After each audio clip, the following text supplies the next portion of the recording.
Halo Mas, selamat malam. Selamat malam. Oke Mas, jadi pada kesempatan kali ini saya akan mewawancara seseorang. Bisa diperkenalkan diri Mas? Oke, selamat malam. Perkenalkan nama saya Trisna Bagus Firmansyah, biasa dipanggil Trisna. Saya asal Lamongan, kelahiran 96. Saya alumni S1 Kimia ITS angkatan 2014 dan lulus tepat waktu dengan predikat yang sangat memuaskan. Oke, lanjut ke wawancaranya Mas ya. Monggo. Oh iya, aku belum memperkenalkan diri aku. Oke, Hmm. perkenalkan nama saya Bayulan Nadir Habibuwo dengan NRP 5026211098 dari Departemen Sistem Informasi. Kita lanjut ke wawancaranya. Jadi pertanyaan yang pertama itu, bagaimana perjalanan Mas Bagus? Bagaimana Mas? Ceritakan Mas. Jadi ketika waktu saya kuliah di bangku, kalau nggak salah semester 1 sampai semester 5 itu saya, karena saya tidak memiliki, anggaplah seorang trainer yang bisa mengarahkan saya ketika di kampus, akhirnya saya mencoba melakukan berbagai macam aktivitas ataupun, hobi, soft skill, hard skill yang menurut saya nanti akan, berguna ke depannya, meskipun saya belum tahu nanti akan menjadi seperti apa. Saya hanya fokus, dan yakin bahwa saya setelah lulus kuliah nanti harus mengaplikasikan atau bekerja di satu tempat yang mampu, eee, me-deliver kemampuan ilmu yang saya peroleh selama di perkuliahan. Setelah lulus kuliah memang, jalan jalan untuk mencari pekerjaan tidak mudah, dan saya sempat, pergi ke Pare, sempat, mendaftar di berbagai perusahaan dengan catatan hanya untuk, memperluas skill dan memperluas jaringan kenalan agar, ke depan lebih mudah seperti itu. Dan, eee, menurut saya hal itu sangat bermanfaat karena dari situ, saya mendapatkan pekerjaan pertama saya, ya meskipun pekerjaan pertama saya bukanlah pekerjaan yang, beneficial atau bukanlah pekerjaan yang, bagus untuk prospek ke depan, tapi, saya yakin, semua pasti ada hikmahnya. Dan langkah pertama saya untuk menginjakkan kaki di sebuah tempat perusahaan dan di bidang tertentu, waktu itu saya di bidang riset dan development kebetulan, di sana selama 1 tahun, saya kurang lebih melakukan apa yang saya mampu, apa yang, saya apa ya, pikirkanlah. Kan kerja saya kan terlibat dalam riset nih. Nah, jadi, Mm-mm. apa yang saya pikirkan, apa yang, apa ya, based on my knowledge ketika di kampus saya aplikasikan di perusahaan dan ya meskipun, antara pekerjaan dan, eee, fasilitas ataupun, kesejahteraan yang diberikan oleh perusahaan tidak sebanding, tapi sebagai seorang fresh graduate, pengalaman itu yang paling penting dan kemudian menemukan jati diri itu yang penting menurut saya. Sehingga ketika, di perusahaan pertama saya menemukan bahwa jati diri saya adalah sebagai seorang, periset yang fokus di bidang, flavor dan fragrance. Dan semenjak itu saya mengetahui bahwa, saya harus menjadi seorang kalau ketika saya memutuskan untuk menjadi seorang, eee, istilahnya flavorist atau perfumer, maka saya harus menjadikan orang yang profesional. Nah, alhamdulillah sih di pabrik pertama saya mendapatkan jati diri saya. Saya harus menjadi seorang ini dan, eee, ini tuh sudah me apa ya, memenuhi kriteria, pekerjaan yang mengaplikasikan ilmu ketika saya berkuliah, kemudian, juga hobi saya, karena pekerjaannya tidak monoton dan berhubungan dengan flavor, perfume, dan sejenisnya. Dan alhamdulillah, meskipun banyak rintangan ya setelah saya resign dari pabrik pertama saya harus les di Pare, dengan sebetulnya saya resign itu nggak ada niatan buat lanjut kerja lagi, tapi saya ingin menjadi seorang perfumer flavorist dengan cara saya ingin berkuliah di Perancis waktu itu. Selama kurang lebih 3 bulan, 4 bulan, saya menghabiskan waktu di Pare untuk belajar IELTS, guna sebagai persyaratan, bahasa Inggris untuk pergi atau mendapatkan beasiswa ke luar negeri, seperti itu. Dan, buruknya lagi ketika menjelang akhir periode saya di Pare, ada corona, yang mengharuskan saya untuk mereschedule jadwal saya untuk mencari beasiswa, karena tidak hanya beasiswanya yang mundur, tapi juga kuotanya juga diperkecil. Jadi waktu itu saya tetap memberanikan diri untuk mendaftar di perusahaan, di universitas yang mengakomodir jurusan atau departemen flavor yang ada salah satu kampus di Prancis gitu ya. Dan alhamdulillah saya keterima di sana. Sayangnya karena pada saat itu adanya COVID, saya tidak dapat bantuan scholarship, sehingga sebetulnya pada saat itu saya agak desperate gitu ya, kecewa gitu ya, karena itu impian saya. Tapi Tuhan berkata lain, dan ketika saya tidak menerima tawaran tersebut karena biaya yang mahal, terus akhirnya saya coba ada melihat lowongan gitu ya, lowongan di satu perusahaan Topeko lah yang ternama di Indonesia, dan kok cocok gitu ya, ada lowongan terkait flavorist gitu. Dan akhirnya saya mencoba-coba iseng aja, dan setelah saya mencoba mendaftar, dan alhamdulillah sampai ke tahap terakhir itu gampang-gampang aja gitu loh. Padahal setahu saya kalau masuk di perusahaan Tobacco ini tuh sangat sangat susah, dan bahkan senior saya yang memiliki pengalaman yang lebih banyak dan lebih relevan itu nggak masuk gitu. Dan saya biasanya kalau nunggu pengumuman dan sejenisnya kan lama tuh, bisa 1 bulan, 2 minggu dan sejenisnya. Kalau saya waktu daftar itu somehow cuma 5 hari, 3 hari ditelepon dan seterusnya. Jadi menurut saya tuh kisah yang paling menyenangkan itu dalam mencari jati diri di awal-awal, kemudian memantapkan diri, berjuang, baru nanti kita akan tahu hasilnya di akhir sih, seperti itu.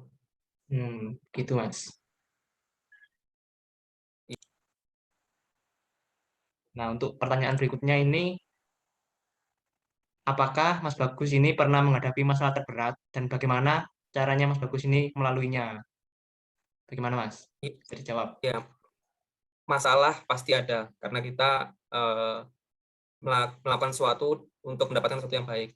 Nah, saya pernah mengalami suatu hal yang berat, yakni ketika saya harus dihadapkan dengan 2 pilihan yang menurut saya itu sangat dua-duanya bagus dan memiliki posisi positif dan negatif, yakni apakah saya harus lanjut kuliah S2 atau saya harus kerja.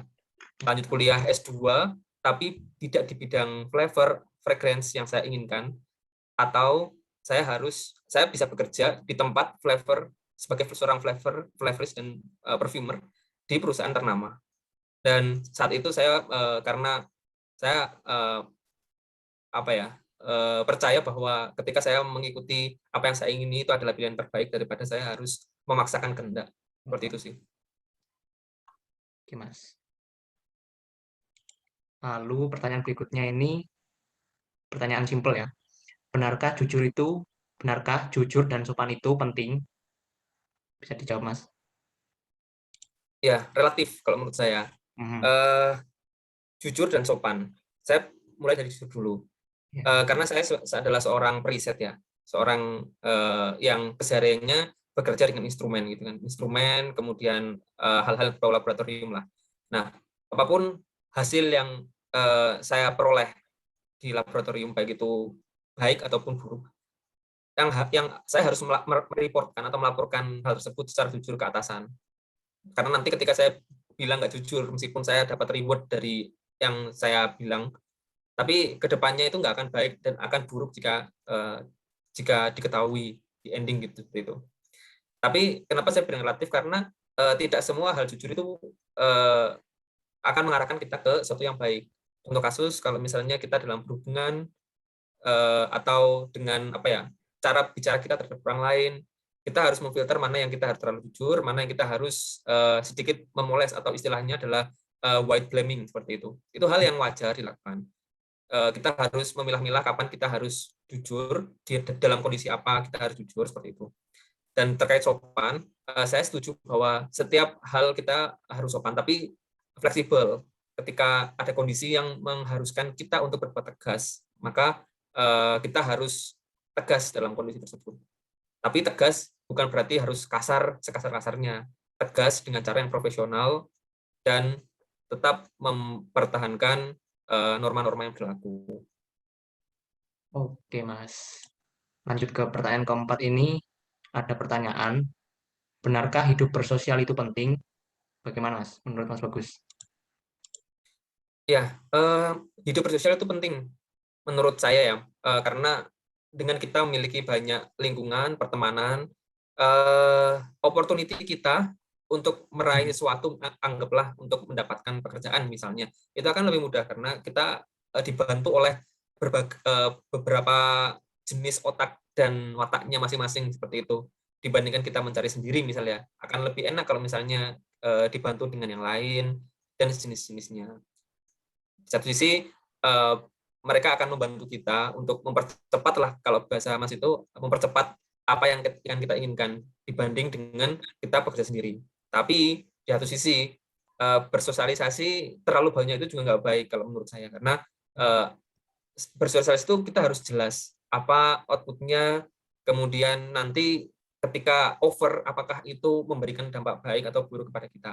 Jangan sampai kita bersosialisasi terlalu over, sehingga karakter kita, terus tujuan kita ke depan itu bisa terganggu karena kita bersosialisasi secara over, berlebihan, dan juga sembarangan. Seperti itu sih. Oke Mas, lalu ke pertanyaan terakhir nih Mas.